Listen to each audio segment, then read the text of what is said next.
Hi, I'm Rachel. And I'm Mary Jane. We're so excited that you're here. Whether you're joining us for the first time or you're back again, We desire that you feel uplifted and challenged, but mostly that you are invited into a conversation that will enable you to develop deeper connections with those you do life with. So grab your favorite beverage and join us at Connection with Purpose. Hi, welcome. This is season 2, episodes 3 and 4. And so this is one of the newer ones that we are doing for this year. This isn't one of our look backs, of course.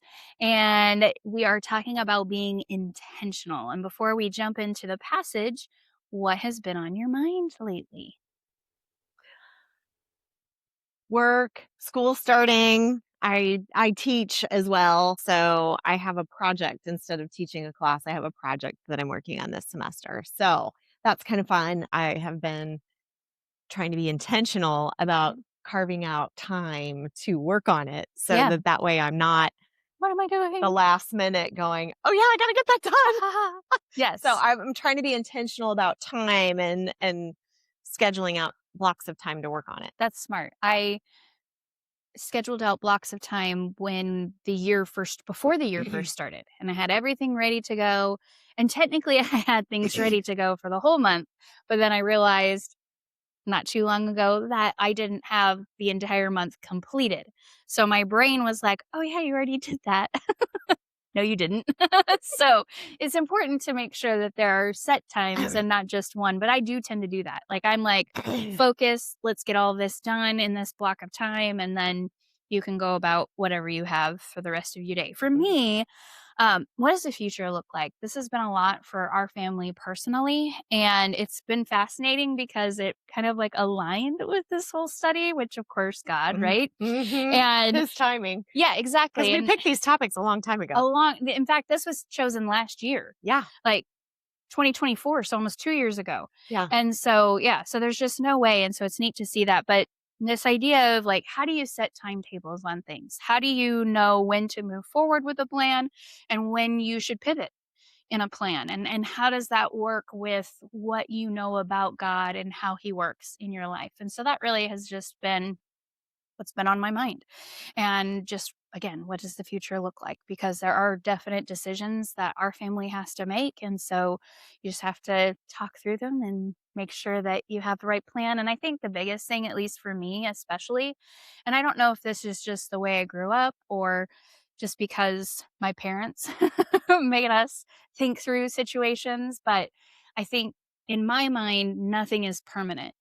Right. So I always have that flexibility of saying, okay, well, that didn't work. So let's just move on to something Unlike else. you, who's like stressing about change. Yeah, I don't. I'm like, it was funny. Like the 'cause- normal. Yeah, it was funny. Somebody said something the other day about like, you don't like change. You don't like to have things, be stirred up or something like that. And I'm like, I do. I'm that person. And I say that tongue in cheek. Like, obviously, we don't like our entire lives, to be upturned or anything along those lines. But it really doesn't. I can honestly say that it really doesn't bother me for the most part. If something changes, I'm pretty much a go with the flow. The only time that it really bothers me is if somebody wants to change something, but they haven't thought through it. And then I'm like, why are we doing this? Why are we Her questioning brain comes in. That's right. Why are we trying to change it? But you don't know how this is going to work. You haven't thought through the plans. No. You have to have thought through it. That's my only caveat. So again, that's what's been on my mind. But we're going to jump into our theme for these next 2 weeks is intentionality. And the passage is in Proverbs 16:3. So if you'll read that for us. Sure. Commit your works to the Lord and your thoughts will be established. All right. Proverbs 16:3. A short verse. Short. Very so, short. Yeah, if you want to check something off as far as memorizing scripture, you could totally do this one without any problem. Let's go ahead and jump into what is this about? What did you have? Well, I like to look at words. And I like to look what is before. Yes. And verse 1 was about making plans. and Mhm. God gives us the answers. Mhm. And then verse 2 was about we think our motives are pure and right, Right. but they're not. But God weighs it. But God is the one that determines whether our motives are pure and right. Yeah. And I just thought that was so interesting in terms of the verse. And commit means to remove, roll away, together, run down, seek occasion, and trust. So I was like, oh, well, that's kind of interesting in terms of we're committing. What are we committing? Our works. And that the words that are in that were business, a deed, doing, labor, things that we make, occupations, things offered, or an action. Mm. Actions, good or bad, Mm. a transaction as some kind of activity, a product, or a property. Yeah. And then works to the Lord, which is Yahweh, Mm. Jehovah the Lord. So I just thought that that was really interesting. And then, and your thoughts will be established. Thoughts, plans, schemes, designs, purposes, plans, imagination, invented, means, and purpose was, and your thoughts. So that was what I found in there. And then will be established or set. They are able to stand properly and with being prepared, able to apply and being firm. Mm. And I was like, okay, Yeah. so we're talking about committing the things that we are doing together, and no matter what we're doing, Yeah.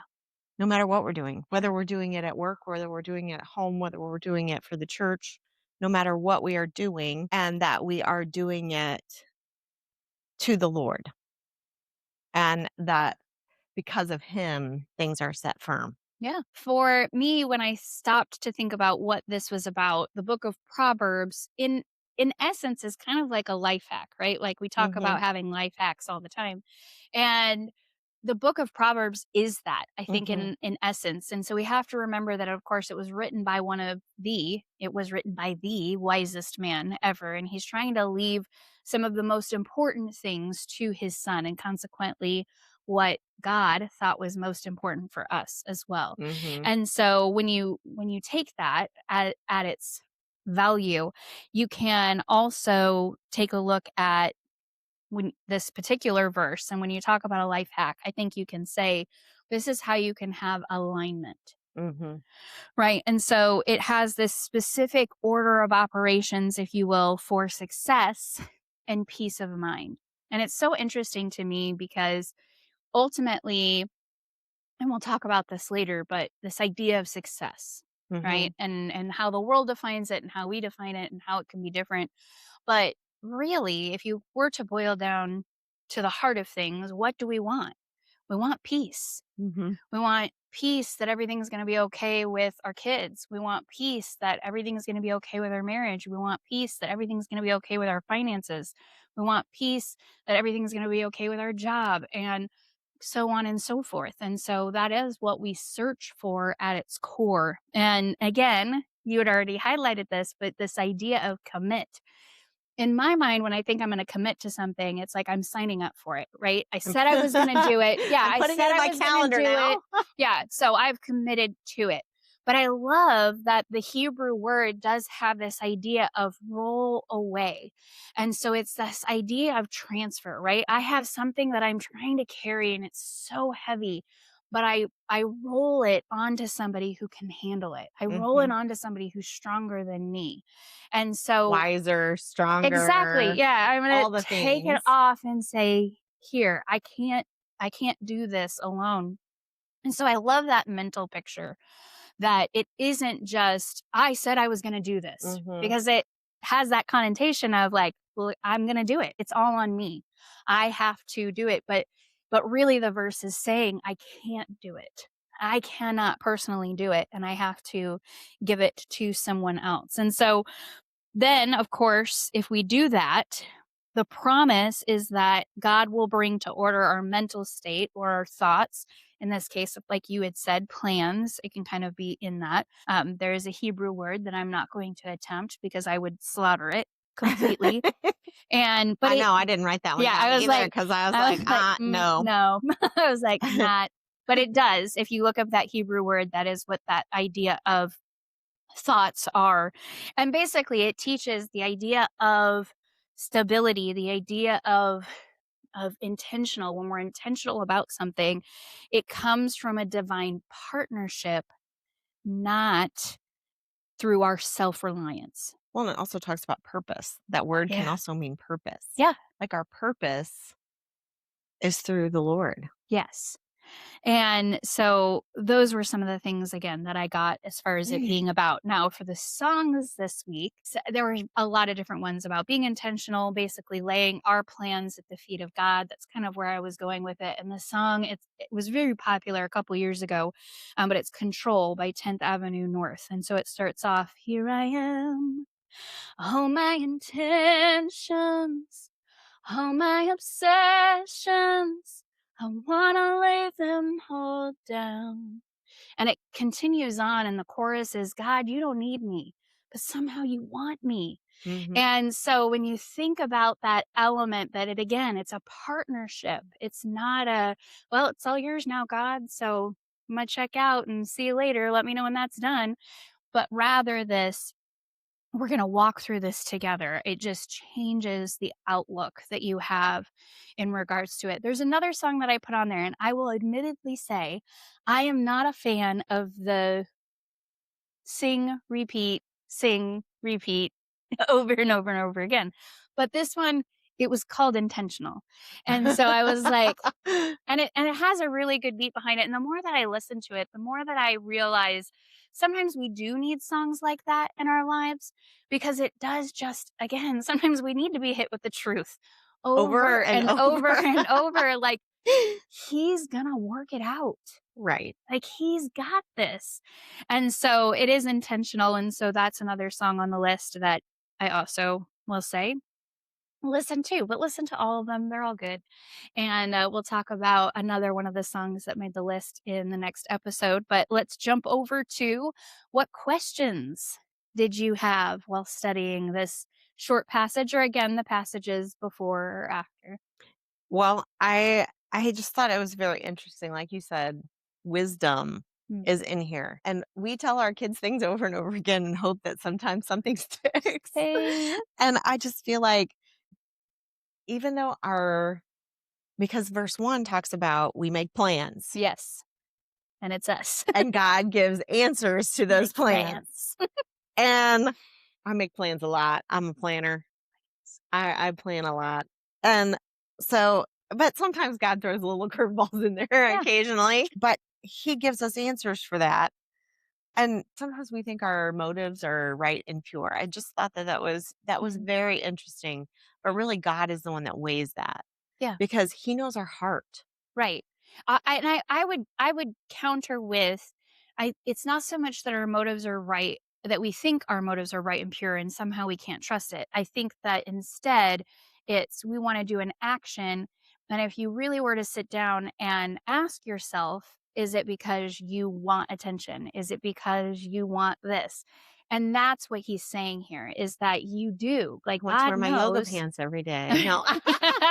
These are the reasons why. But rather of just because on the outside, we wanna say, "Oh, I'm doing this because it'll help so and so," right? Like, Mhm. out of the goodness of my heart. It's that idea behind it when we all know it's not out of the good, you want the accolades, you want everybody to look at you, and so Look at me, that's look at me, that's look at kind of me. what I get when I think through that verse of, yeah, God already knows. Like, he's cutting through all of it. He knows exactly what your motives and intentions are. So if you think you can hide it, you're You not. can try to put on a good front to everybody else, but God knows what's on Yeah. the inside. Yeah. And I just thought that was interesting that that was all right before commit your works to the Lord, Yeah. because if God is in it, he's going to bless it. Yeah. And so, and it may look different to us Mm. on the flip side of that, because I'm like, sometimes bad things happen and Yeah. people are like, well, if God was a loving God, why would he allow this to happen? But we're all sinful Right. as well. And we live in a sinful nation, Right. a Exactly. sinful, sin fallen world. World. And so there are ultimately consequences as a result of that. What am I committing? I mean, to the Lord. Exactly. And I thought that was interesting that the word in there and your thoughts, there was so much in the definition Yeah, it's of not that just word. here. Like, that's what we No. think of Yeah, when we your think thoughts. thoughts, like Okay, my like, thoughts have to be "Oh, pure. okay, yeah, I've gotta think through," like, "I should probably not think that about the individual, and it should probably definitely not come out of my mouth." But it's not that's not the type of thought. It really is, like you said, it's this idea of our plans and the actions that we're going to take. Our schemes. Yeah. Like, I thought that was an interesting word in there as we think about schemes and designs and our purposes. Mm, What are our God-given purposes? yeah, And that kind of resonated there too. yeah, Like, what are those God-given purposes? yeah, Which kind of led me to the intentional piece and the other question about success is yeah, that what are my purposes? mm, So I thought that that was very interesting in terms of the passage and what questions I had. It led me down like another what path, yeah, what are my purposes yeah, from God's perspective, sure, not my own. right, yeah. I'd love to be a millionaire and Hey, God, you can try it. Let's see if I can handle it. I mean, there are some things. I mean, it would be great to have a lot of money Uh, so we can travel and do the things we want to do. that's right. But ultimately, what are my God given purposes? Yeah. And part of that is we'll talk about later. But Yeah. I just thought that that was No, I kind of love that. interesting. Well, and you kind of hit on this in your you said it. It was kind of in passing, but this was my question and that was what happens when we commit our works to the Lord but our thoughts feel more chaotic rather than established? And I think that two things could have happened. One, Mm.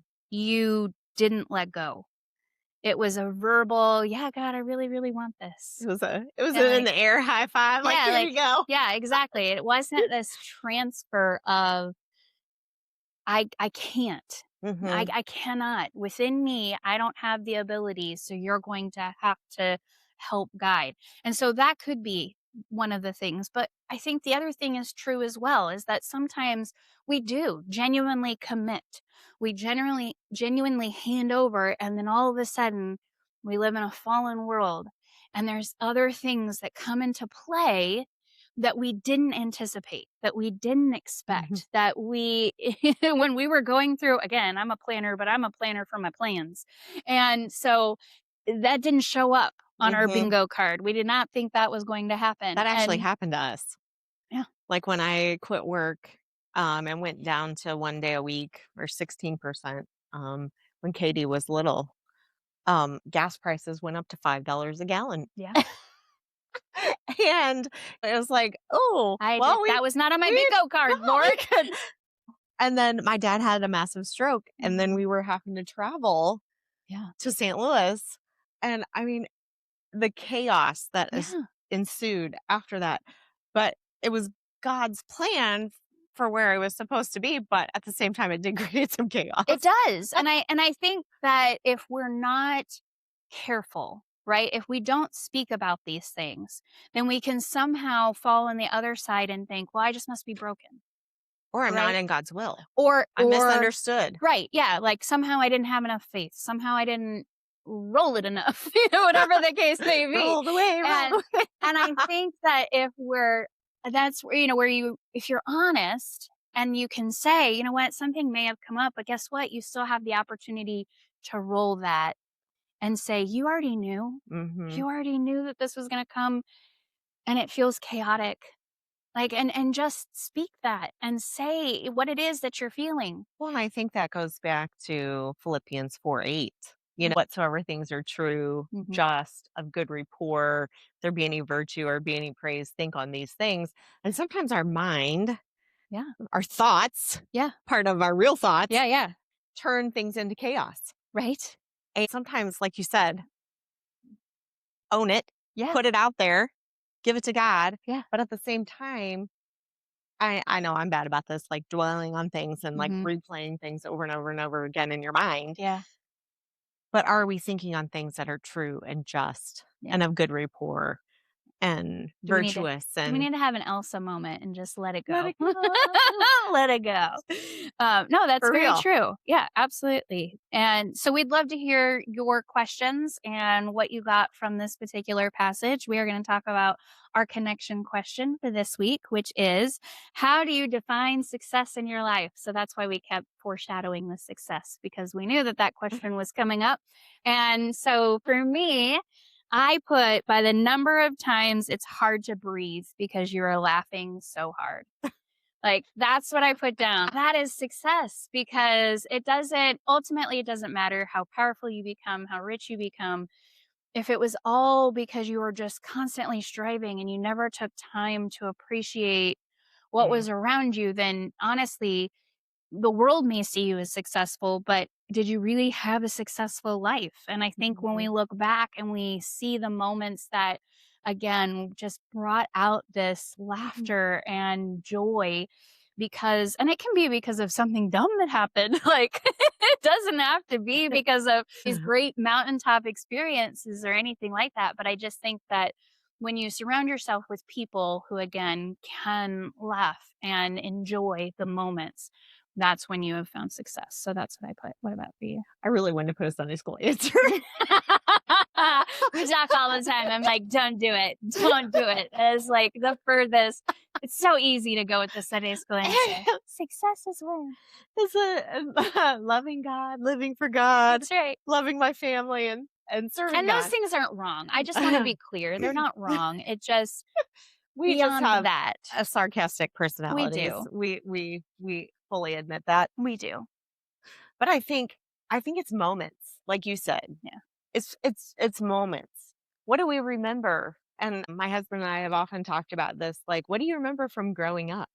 You Yeah. remember moments. Yeah. You remember things that happened that were vacation or travel or creating memories or going out and playing in the snow. And that's what you remember. You don't remember the day to day stuff, No. except for my mom locking us out of the house so she could clean. Um, I do remember that. Mom, if you're listening, I love you. Still there. But really, moments and living simply. Mm. I think that is more and more my heart's desire Hmm. is to live more simply than what our current state of mind is Culture. and Yeah. Our culture culture would say. Sure. dictates, you Yeah. know? And and then how do we define that success? Like how do you measure that, Yeah. in terms of numbers Sure. geek too and outcomes for work and all those kinds of things. Yeah. So like how do you measure that? Yeah. How do you measure moments to take your breath away? How do Yeah. you measure, you know, when you get to your life, the end of your life? And Yeah. I was like, really, if you had to write your own obituary, Sure. what would you want it What to would you say? yeah, what would you want it? Many times I will stop at funerals and think through that question. It kind of forces you to, in a way. Mhm. And it can be a funeral where I don't know the person at all, or it could be somebody that I've lost dearly. And you ask yourself, what will they remember? Mhm. And definitely, I think that ultimately, however you answer that question is how you define success. Mhm. So we'd love to hear. We'd love to hear what you think with regards to success. And we hope that you will join us next week as we continue this topic on being intentional. Bye, friends. Bye.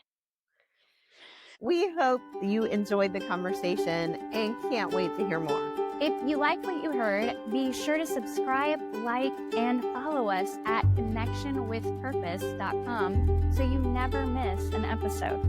We love having you as a part of our community. Until next time, stay connected because the best conversations are the ones that bring us closer together.